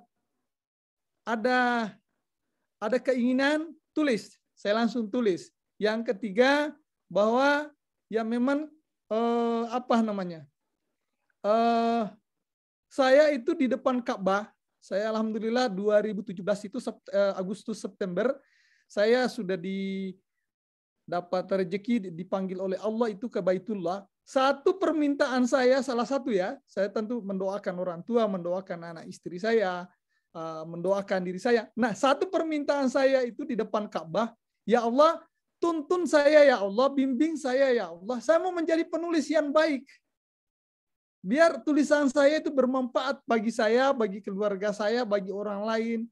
Nah, ini waktu doa itu saya sampaikan sama sahabat saya itu, dia langsung kaget. Oh pantas katanya, kau sudah berdoa di depan Ka'bah. Nah, luar biasa ya. Jadi saya berdoa di depan Ka'bah, Dinda. Kalau boleh saya panggil Dinda, itulah bilang, ya Allah memang saya minta. Dan kalau misalnya tadi saya ada foto tadi buku itu, saya bisa kerja 4 hari. Buku itu sebetulnya begini, 4 hari saya bisa kerja. Saya bilang, Pak, saya udah mau berangkat ke Amerika, Pak. Nanti saya sampai di sana, Pak, saya tuliskan buku Bapak yang, oh enggak, saya enggak percaya. Nanti kalau Saleh sudah di Amerika pasti sibuk. Saya susah hubungi. Sekarang aja, tuliskan saya 20 halaman pun saya mau. Yang penting Adinda tuliskan saya. Tolong dek, tolong. Saya tulis itu, ya udah saya bilang sama istri, ini karena kita ini sudah menjelang berangkat, sudah siap sudah isi koper apa dan koper pakaian, baju, buku. Saya bilang, jangan ganggu saya. Benar, kurang lebih 4 hari, mungkin cuma 3 hari, selesai buku itu. Dan kok saya kira ada di depan mata saya. Ini bukunya, saya bawa karena ini buku sangat berkesan. Ini 90 halaman. 90 halaman tentu ada halaman depannya lagi 24, 90 sampai tambah 20 saja, 110, ya katakanlah hampir 120. Ini buku ini saya bawa karena saya bilang, ini buku kok 4 hari saya tulis. Bisa jadi. Nah, kalau tadi saya bilang, ini kebetulan ada 3 buku, saya tunjukin teman-teman biar semangat. Ini bukunya ini hasil Zoom. Saya minta tolong sama seseorang, dia transkrip, setelah edit, bisa dikata cuma 2 malam selesai buku ini. Ini juga 2 malam, ini 80 halaman. 80 halaman, ada lagi karena ada namanya. Nah, buku ini ada 2 halaman. Ada halaman Romawi, ada halaman Latin 80 ini buku kami. Ini juga saya kira 100 halaman ini, lebih. 100, ini tadi 120. Nah, ini ada bukunya Pak Nasarudin ini, saya bawa semua ini karena saya bilang ini memberi semua saya kesan. Buku ini tidak sampai saya 1 bulan, saya kerja awal Juni ataukah mungkin akhir Mei. Bulan Juni harus terbit karena 23 Juni itu tahun lalu Pak Nasarudin berumur 62 tahun. Saya menulis Nasarudin Umar dan The New Istiqlal. Alhamdulillah juga sekali lagi ini tidak sampai sebulan. Jadi kalau ini saya bilang teman-teman, ini bisa 3 buku, ini kurang lebih 1 bulan. Ini hanya katakanlah 1-2 hari ini buku kami. Nah, ini buku ini 4 hari. Nah, ini kalau ini memang sudah ada naskahnya, tinggal saya edit. Nah, kalau ini betul-betul sekali lagi tulisan saya tinggal format ulang. Jadi saya bilang, saya sudah punya, nah ini tesis, kebetulan saya menulis tesis di sini lagi. Saya merasa di samping sibuk dengan kuliah, sibuk dengan termasuk ikuti Zoom-nya kalau ada permintaan teman-teman dari Indonesia. Saya alhamdulillah ditolong Allah, tesis saya juga tidak sampai 2 minggu. Jadi saya bilang, yang penting komitmen pada diri, berjanji pada diri, dan selalu lihat itu tesis, selalu buka laptop. Dan masalah itu kalau Anda terlalu banyak lakukan, terlalu sibuk lakukan yang hal-hal yang aneh, lupalah itu yang namanya skripsi, lupalah namanya tesis, apalagi ya sudah ada teman saya sudah lebih tahun belum ada progres disertasinya. Saya bilang, kenapa? Nah, kenapa? Karena memang tidak disentuh mungkin. Nah, itulah kira-kira. Nah, sekarang ada pertanyaannya nih si Sincan, bahwa bagaimana membedakan katakanlah buku dengan tulisan biasa ya, tentu sekali lagi tulisan biasa itu lebih, sebetulnya tulisan biasa itu adalah satu tahapan itu bisa diolah jadi buku. Jangan khawatir kalau Anda tidak bisa memformatnya, ada dukunnya. Dukunnya itulah yang membantu nanti. Atau ada juru masaknya, itulah juru masak namanya editor. Itulah yang membantu kita membentuk tulisan-tulisan itu, mengkelompokkan, mengedit, menambah-nambahi, melengkapi siapa. Dan buku, sekali lagi, buku itu ada namanya kualitas. Jadi kalau buku, misalnya bukunya Pak Ismail terbit 200 halaman disertasinya, biar buku itu lagi misalnya tentang tafsir, kita minta lagi 1 profesor yang memberi namanya kata pengantar, namanya Pak Quraisy misalnya, atau Pak Nasarudin Umar. Nah, setelah dikasih kata pengantar, ada lagi namanya epilog. Nah, misalnya bukunya Pak Nasarudin ini, artinya saya bisa jelasin itu. Ini buku ini dikasih kata pengantar Pak Alwi Shihab. Ada epilognya ini, yang kasih epilognya ini Komarudin Amin. Sekarang dirjennya Pak Fuad. Pak Fuad ini calon dirjen ini. Jadi Pak Fuad ini nanti saya kenalkan teman-teman sama Pak Fuad ini. Nah, ini epilognya adalah Pak Kamarudin Hidayat, Kamarudin Amin, dirjen Bimas Islam sekarang. Nah, buku itu berkualitas karena itu tadi buku kita sudah jadi, ada yang kasih pengantar, itulah memberi kualitas, menambah kualitasnya. Begitupun ada ini buku ini ada juga sambutannya Wakil Presiden Ma'ruf Amin, ada sambutannya beberapa menteri, termasuk Menteri Luar Negeri Retno, ada Menteri Tito, Menteri Dalam Negeri. Ini sekali lagi saya bilang, makanya saya bawa buku ini. Nah, itu teman-teman sekalian, bahwa buku itu ya memang buku itu adalah bentuk dari, kalau pertanyaan tadi Sincan itu, bahwa tulisan biasa bisa menjadi buku, tulisan tesis atau disertasi atau skripsi teman-teman, tulisan di Facebook, itu semua bisa diolah menjadi buku. Tapi nanti setelah jadi buku, ya itulah jadi kembali ke pasarnya. Mungkin pasarnya kalau buku umum, misalnya Sinchan, menulis tentang budaya, katakanlah budaya di Kendari, pertemuan dua budaya, budaya Bugis atau Makassar dengan budaya di apa namanya, budaya Tolaki. Nah itu bisa menjadi, tentu nanti pangsa pasarnya, pembacanya adalah di teman-teman di aktivis di Kendari. Kalau atau Anda mau menulis mungkin tulisan tentang demo kan lagi rame nih. Anda mau menulis tentang bagaimana pengalaman demo. Nah, ada satu buku yang teman-teman perlu baca. Saya kira ada di apa namanya? Ada di web di Google ya, di Google. Itu ada namanya buku ini Pergolakan Pemikiran, ya. Nah, ini Pergolakan Pemikiran Ahmad Wahib. Pergolakan Pemikiran Islam. Nah, penulisnya itu mati muda. Itu namanya Ahmad Wahib. Nah, ini teman ini cari buku ini. Buku ini mengajari orang menulis apa yang kita saksikan, apa yang kita lakukan tiap saat, tulis. Jadi jauh sebelum ada Facebook, jauh sebelum ada buku, yang mungkin zamannya buku yang namanya tadi menulis catatan harian, dia menulis catatan harian ini Ahmad Wahib, itulah menjadi buku Pergolakan Pemikiran, dan saya kira bukunya sampai hari ini masih suka dibaca oleh banyak orang, cetak ulang terus. Nah itu satu warisan orang bilang menjadi amal kita di sana.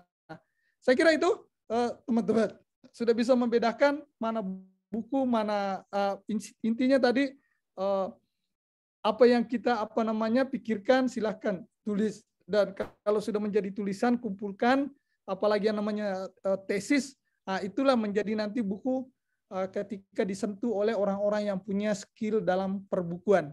Terakhir sekali lagi Pak Fuad ini sekretaris Dirjen Bimas Islam, teman-teman yang punya masjid yang masih kurang dana pembangunannya, kirim proposalnya ke Pak Fuad, mudah-mudahan dibantu. Dengan catatan tentu Anda lihat lengkapi anunya, lengkapi persyaratan-persyaratannya, ya, biar teman-teman yang ingin membangun rumah ibadah, membantu teman, membantu tetangga, membantu masyarakatnya nanti bisa kontak Pak Fuad lewat saya.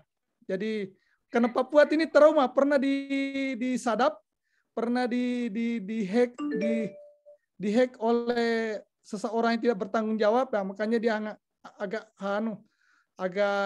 apa namanya tidak terbuka nomornya ke orang lain, tapi saya sahabat baik.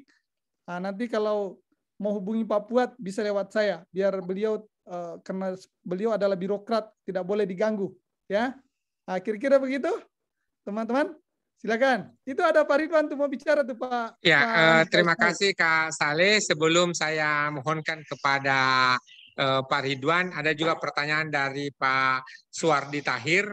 Ya, bagaimana terkait dengan kejujuran? Ya, karena kita lihat bahwa beberapa buku sering kita jumpai itu judulnya sama, namun kemudian justru isinya berbeda, dan juga mungkin dalam kesempatan-kesempatan yang lain justru ada yang melakukan plagiat dan sebagainya, sehingga ini menjadi satu masalah sendiri.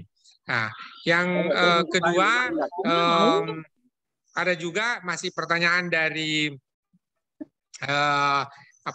Jenderal Sinchan ini.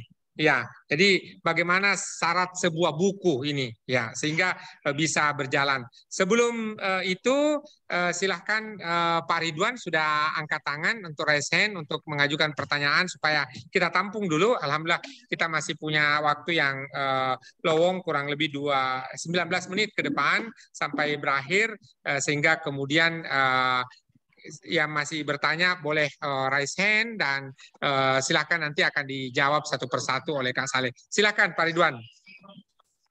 Terima kasih Pak atas waktunya. Assalamualaikum warahmatullahi wabarakatuh. Waalaikumsalam. Mengenalkan diri, saya juga tadi mendapat link dari Pak Saleh. Pak Saleh sahabat kami yang jauh di sana, di negara orang Amerika ya.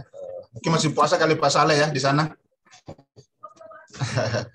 Jadi Pak Saleh mohon, saya juga beberapa kali bekerja sama dengan Pak Saleh, termasuk mengedit buku Pak Saleh ya, HPCBM tahun kemarin ya, alhamdulillah jadi buku dengan tangan Pak Saleh juga.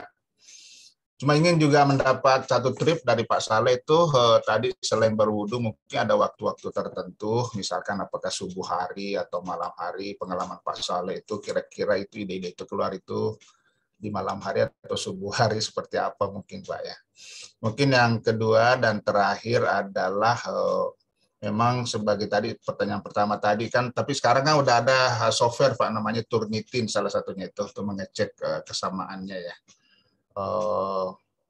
Mungkin itu Pak Saleh satu tadi terkait dengan waktu, yang kedua dengan ini mungkin trik juga ini ada mengumpulkan bahan Pak Saleh ya kan ya, mungkin katakanlah saya di teknik mengenakan juri saya saat ini di Jakarta, dan saya teknik mungkin kan banyak tuh juga kayak sekarang rumus-rumus lah atau apa kayak gitu ya, mungkin kalau bidang sosial berbeda. Mungkin ada trik-triknya Pak Saleh mendapatkan sumber-sumber ya. Terima kasih sebelumnya. Assalamualaikum warahmatullahi wabarakatuh.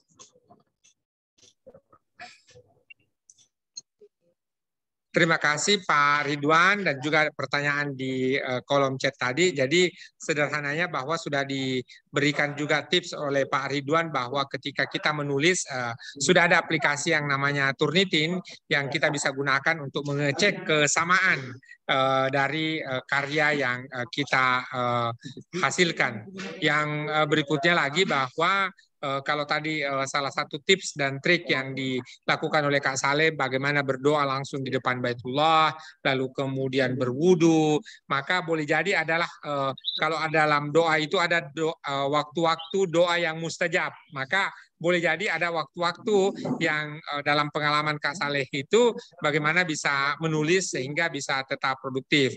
Tetapi kalau saya menyimak seperti yang disampaikan oleh Kak Saleh tadi, orang yang sama yang namanya Kak Wahyudin Halim, bahwa menulis itu ya tentu kita perlu gaya kita masing-masing. Ya, ada orang yang menulisnya bisa seperti Kak Saleh 4 hari bisa selesai, ada orang yang dicicil. Ya, itu tentu setiap orang memiliki gaya yang berbeda-beda. Silakan Pak Abdul Muin dari SMA 6 Maros yang mengangkat tangan. Silakan.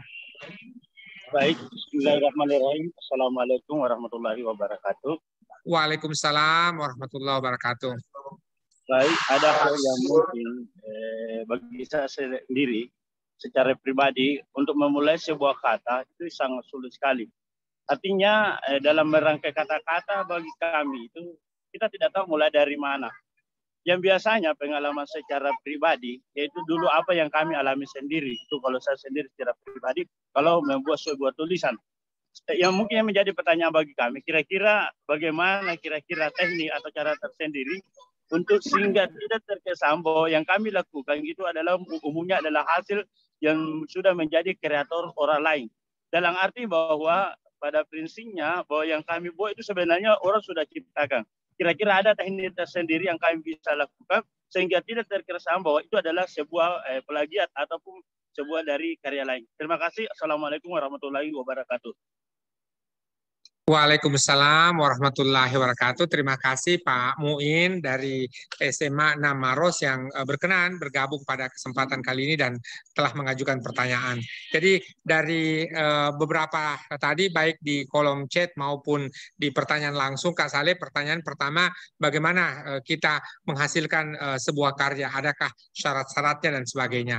Lalu dari tadi Pak Ridwan terkait dengan tips dan trik, adakah waktu-waktu yang kira-kira dalam tanda kutip mustajab yang memungkinkan untuk kita menulis. Lalu dari Pak Muin, bagaimana kita mendapatkan sebuah ide, lalu kemudian karya kita betul-betul orisinil, sebuah karya yang betul-betul baru sehingga kemudian bisa memberikan kemanfaatan. Atas 3 pertanyaan itu kami mohonkan ke Kak Saleh untuk jawabannya. Silakan Kanda. Oke, terima kasih. Ini bagus. Ini banyak bertambah juga terus peserta.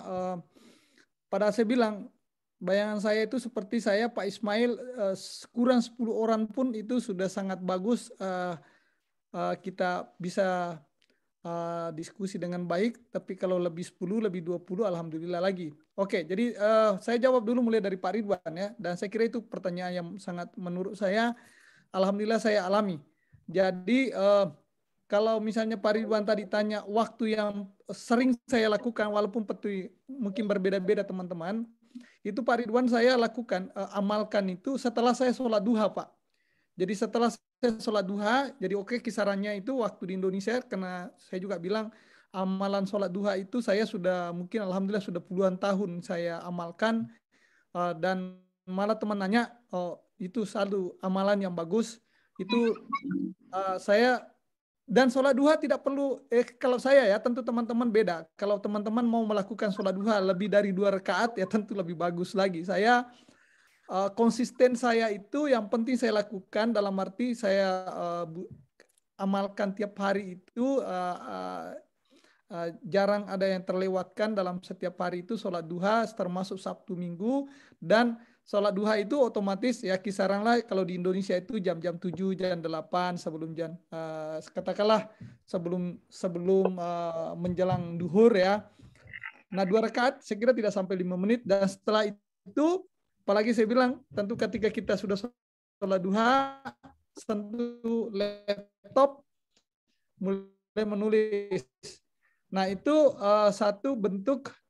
Kalau misalnya ada target tulisan ya, seperti tadi Pak Ridwan bilang, mungkin seperti tesis, skripsi, seperti itu. Nah, saya ada profesor dulu, mantan rektor Alauddin dulu itu, Pak Kadir Gasing itu pernah bicara sama saya, dia menulis itu setiap sudah sholat subuh.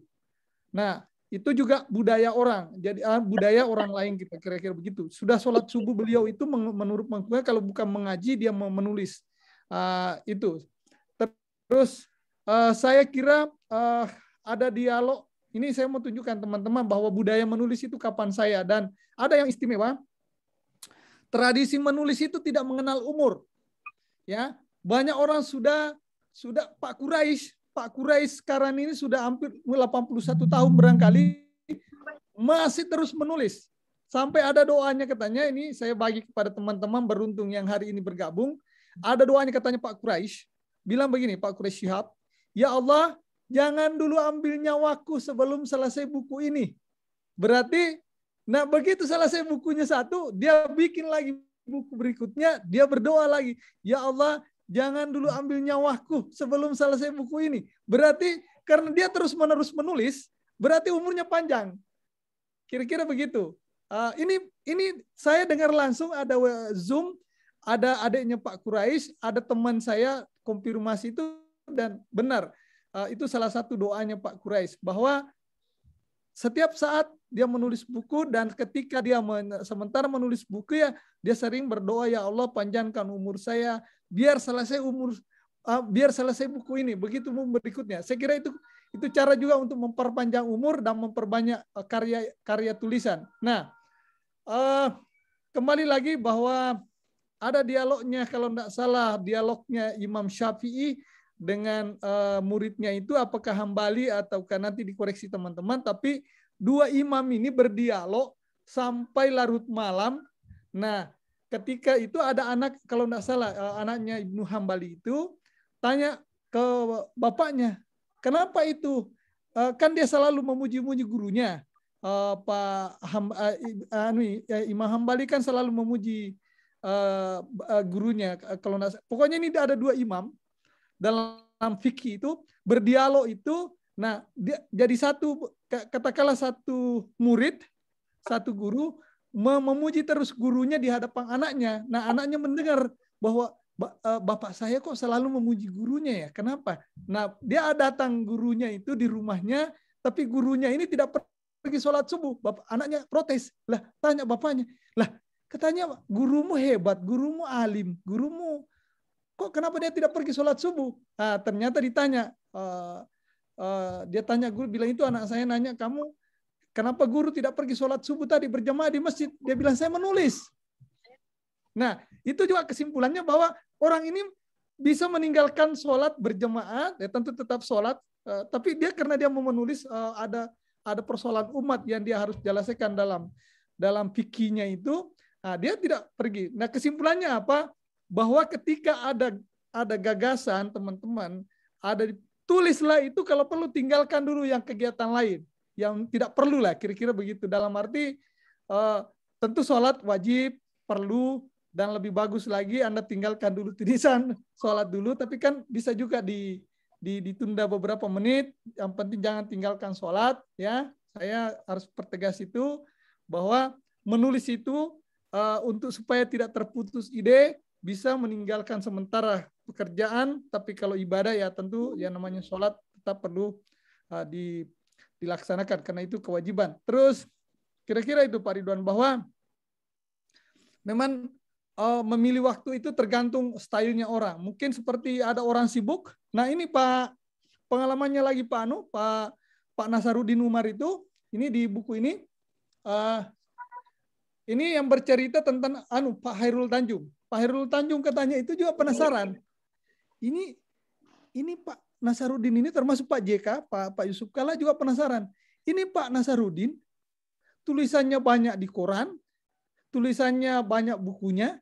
Kapan menulisnya ini orang? Kapan tidurnya ini orang? Dah setiap ketemu, dia bilang Pak JK sendiri, dah ada hajatan, ketemu Pak Nasar. Pak Nasar baca doa lagi. Pak Nasar berikan nasihat pernikahan lagi. Lah, ada ini, ketemu lagi Pak Nasar. Lah, kapan menulisnya? Kapan? Tapi kok selalu banyak bukunya? Kesimpulannya apa? Pak Nasar bilang, itu dia sudah sholat tahajud, Pak.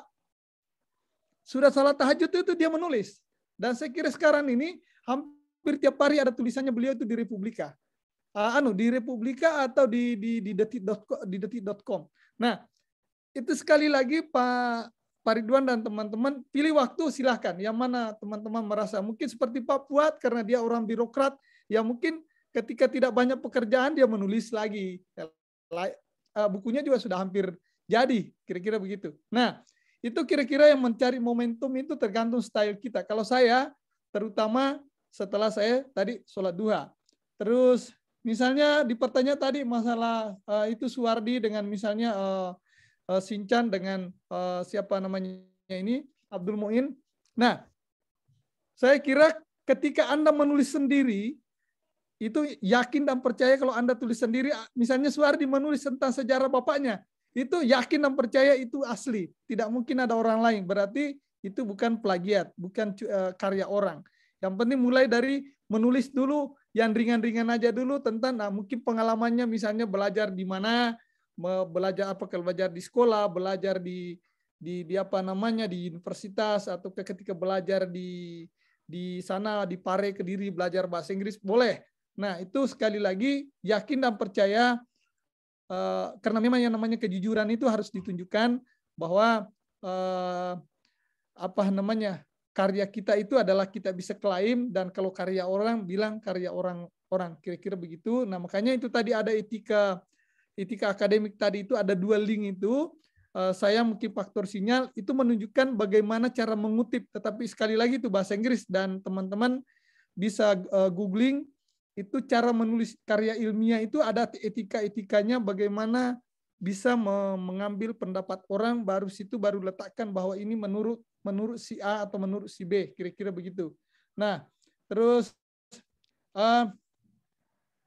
ya saya kira syarat-syaratnya seperti itu tadi apa namanya itu Sincan itu udah pokoknya syaratnya jadi penulis itu tidak banyak.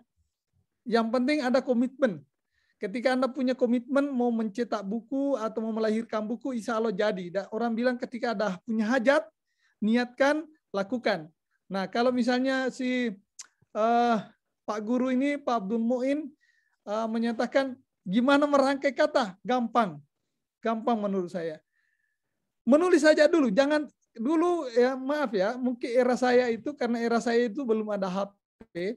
Kalau menulis itu dulu kita menulis, katakanlah ini menulis surat cinta nih, menulis dirobek lagi, dibuang lagi itu kertas, enggak apa-apa, ulang lagi karena memang menulis itu rupanya saya sendiri menemukan kemampuan saya itu menulis yang menurut saya tentu walaupun masih harus dikembangkan seperti tadi bilang Pak Fuad bahwa harus terus-menerus mencari bagaimana seperti apa saya orisinal saya, bagaimana legasi saya nanti tentu terus kita belajar. Nah, pokoknya tadi itu Pak Guru ini apa yang dilihat tulis. Kalau lagi misalnya mengajar, hari ini saya mengajar murid saya misalnya mata pelajaran katakanlah matematika ataukah mata pelajaran agama, ya silakan. Pak Abdul Muin ini tulis saja dulu materinya. Oh, saya mau mengajarkan hari ini tentang misalnya makna bulan suci Ramadan. Udah, tulis saja makna bulan suci Ramadan dulu, 1 halaman, 2 halaman, sampaikan di hadapan atau teman-teman mungkin yang sudah biasa sering khutbah, ya. Sebetulnya itu seperti itu. Kalau kita mau khutbah, itu cara untuk menulis satu yang mau kita sampaikan materi khutbah, itu sudah satu artikel, itu satu tulisan. Apalagi saya bilang sangat mudah sekarang memposting tulisan. Anda posting di Anda bisa posting di Facebook, kira-kira begitu. Ini ada pertanyaan lagi. Saya kira sebenarnya kita semua memiliki ide dan pikiran setiap saat, tetapi masih belum percaya diri. Oh ya, ini perlu memang namanya self confidence.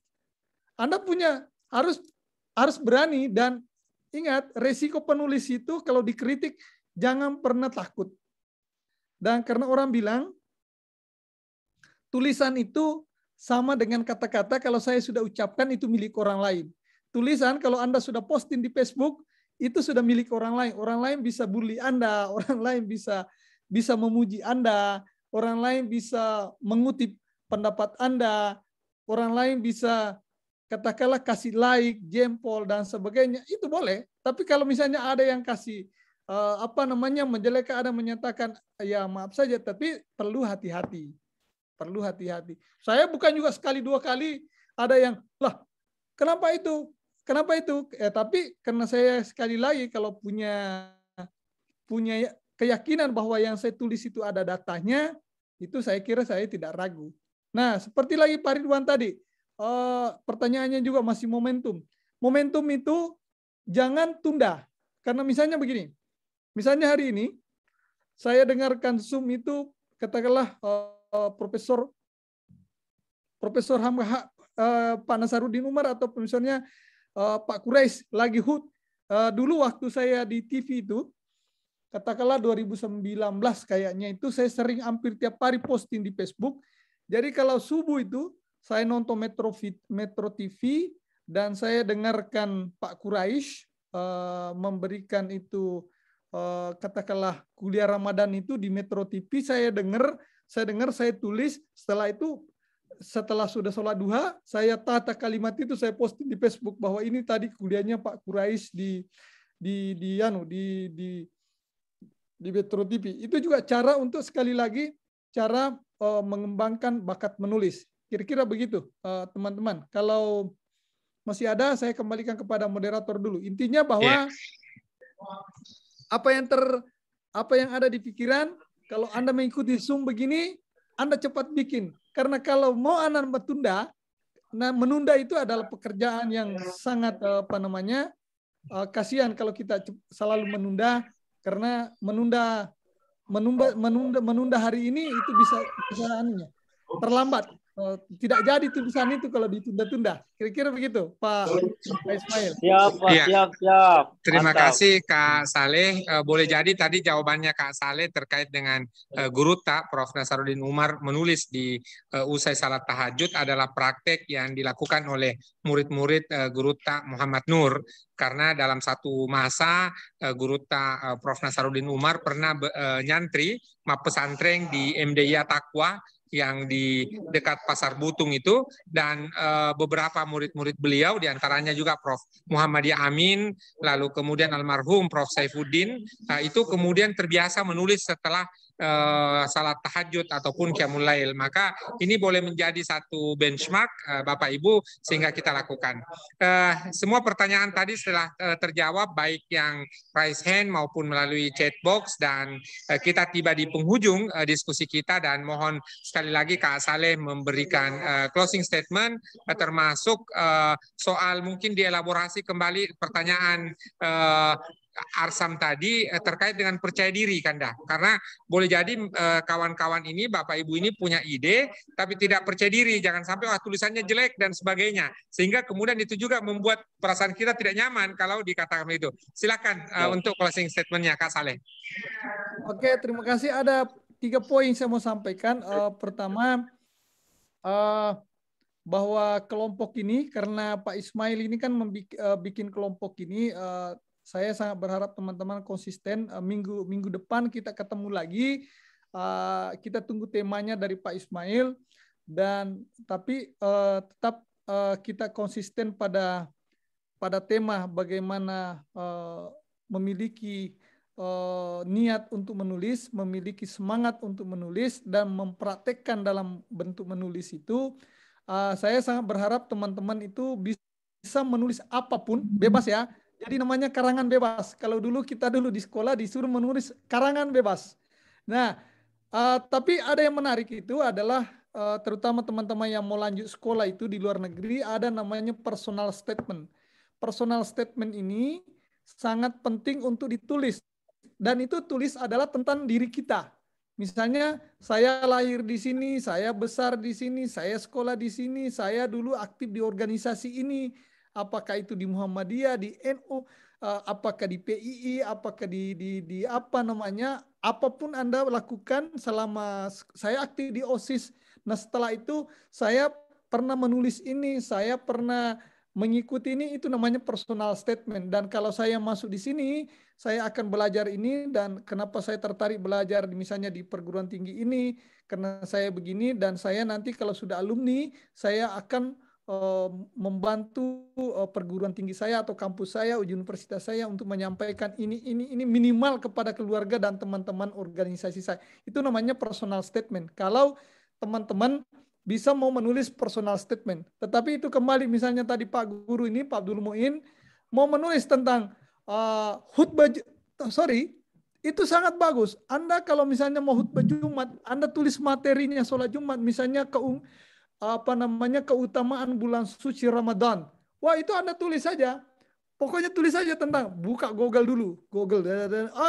Ini tentang keunggulan Ramadan, ada ayatnya, ada hadis. Ambil tulis, nggak usah panjang-panjang dulu. 1 halaman, 2 halaman. Boleh nanti kirim ke Pak Ismail, teman-teman semuanya. Nah, nanti kita bantu koreksi. Nah, misalnya juga siapa namanya ini, si Arsam. Nah, Arsam ini nggak usah khawatir.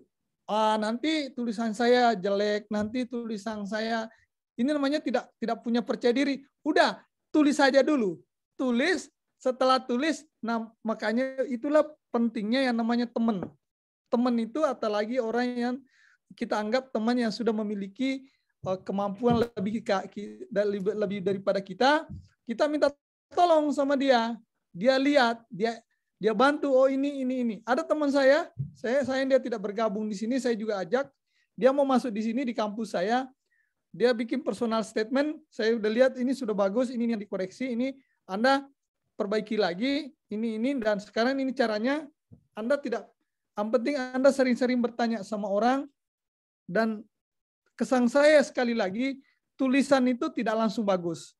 Tulisan itu bisa 2 kali diulangi, 3 kali diulangi, dan itu akan menemukan tulisan yang saya sendiri, saya kalau melihat tulisan-tulisannya orang-orang besar, ya saya mungkin merasa, saya belum ada apa-apanya. Tapi kalau sebagian orang sudah melihat, mungkin sebagian besar teman-teman di sini udah melihat, wah ini sudah lebih 30 bukunya nih Saleh. Saya alhamdulillah lebih 30 buku saya tulis. Nah, jadi tapi saya selalu bahwa saya seperti Pak Fuad masih terus kita belajar membaca, menulis, kira-kira begitu. Dan ya ini pokoknya minggu depan kita tunggu undangan dari Pak Ismail. Teman-teman yang punya tulisan tidak usah panjang-panjang, boleh kirim ke Pak Ismail, boleh juga ke saya. Nanti minta alamat email saya ke Pak Ismail. Nanti kalau memang mau kirim ke saya, tapi kalau cukup ke Pak Ismail, nanti minggu depan kita tampilkan, oh ini tulisannya si A, si B, kira-kira begitu. Nah, yang kedua, saya sadar bahwa memang semua butuh proses. Ya, saya Pak Fuad misalnya, Pak Ismail tentu masih terus berproses, dan sekali lagi teman-teman kita sadar bahwa apa yang kita pelajari hari ini perlu kita amalkan. Kalau kita hari ini diajari orang bagaimana cara sholat, ya kita harus belajar praktekkan dulu sholat. Kalau tidak praktekkan sholat, nanti tidak bisa sholat yang bagus. Nah, begitu pun menulis. Saya udah kasih hari ini tipnya, dan saya alhamdulillah, mungkin bukan kali ini, saya sudah beberapa Zoom, saya disuruh mengajari, karena saya dianggap dukun, bukan dukun beranak, tapi dukun buku. Nah, jadi kalau di kampung itu ada namanya dukun beranak yang bisa membantu orang biar melahirkan dengan selamat. Saya kalau ada orang punya tulisan, biar tulisannya menjadi buku, saya bisa dukunnya. Ya, jadi jangan segan hubungi saya termasuk orang yang mudah dihubungi. Dan sekali lagi, mari kita sama-sama Pak Ismail belajar. Dan dalam seminggu saya kira Pak Ismail itu mengajak kita 2 kali, dan mudah-mudahan kita konsisten selalu menyiapkan waktu. Dan ini ada lagi lebih penting lagi, bulan Ramadan ini bulan yang kita bilang bulan yang banyak memungkinkan kita banyak membaca, kita banyak mengaji, kita banyak menulis. Udah, praktekkan aja. Kalau sudah membaca 1 ayat, ada yang kira-kira yang mau dikomentari ayat itu, itu bagus, itu bisa 1 tulisan. Ya, kira-kira itu Pak Ismail. Ya, ini ada Anas, dan terima kasih tentu teman-teman semuanya, bahwa kita sama-sama belajar, kita sama-sama terus mau berkarya, dan sama-sama, ya sekali lagi, kita selalu sama-sama berbicara kebaikan. Kira-kira begitu, Pak Ismail. Terima kasih. Terima kasih Kak Saleh. Jadi Bapak Ibu, upgrading kapasitas pengajar ini kita inisiasi konsorsium dari Dewan Pendidikan Kabupaten Maros bersama-sama dengan perguruan tinggi, 10 perguruan tinggi di Papua. Itulah kenapa kemudian waktu yang kita set adalah waktu Papua, namun demikian kita tetap buka juga kepada kolega, rekan-rekan dimanapun berada. Yang kedua, insya Allah kita akan membahas secara khusus personal statement nanti pada hari Ahad yang akan datang di waktu dan jam yang sama.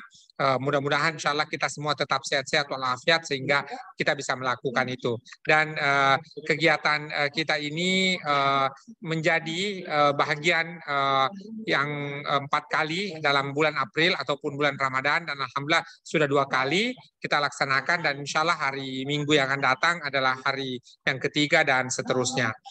Begitu pula Dewan Pendidikan memprakarsai konsorsium 1 kuliah bersama dengan Kak Saleh juga hari Sabtu pagi pukul 10, dan insya Allah hari Sabtu yang terdekat ini adalah merupakan Sabtu yang kedua.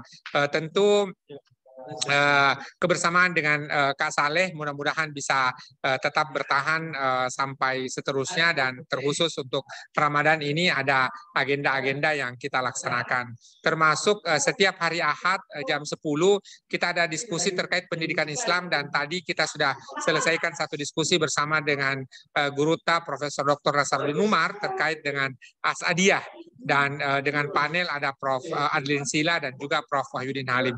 Terima kasih atas kebersamaan kita. Saya mengundang Bapak Ibu ada presensi, jika berkenan nanti Dewan Pendidikan akan mengirimkan sertifikat melalui email.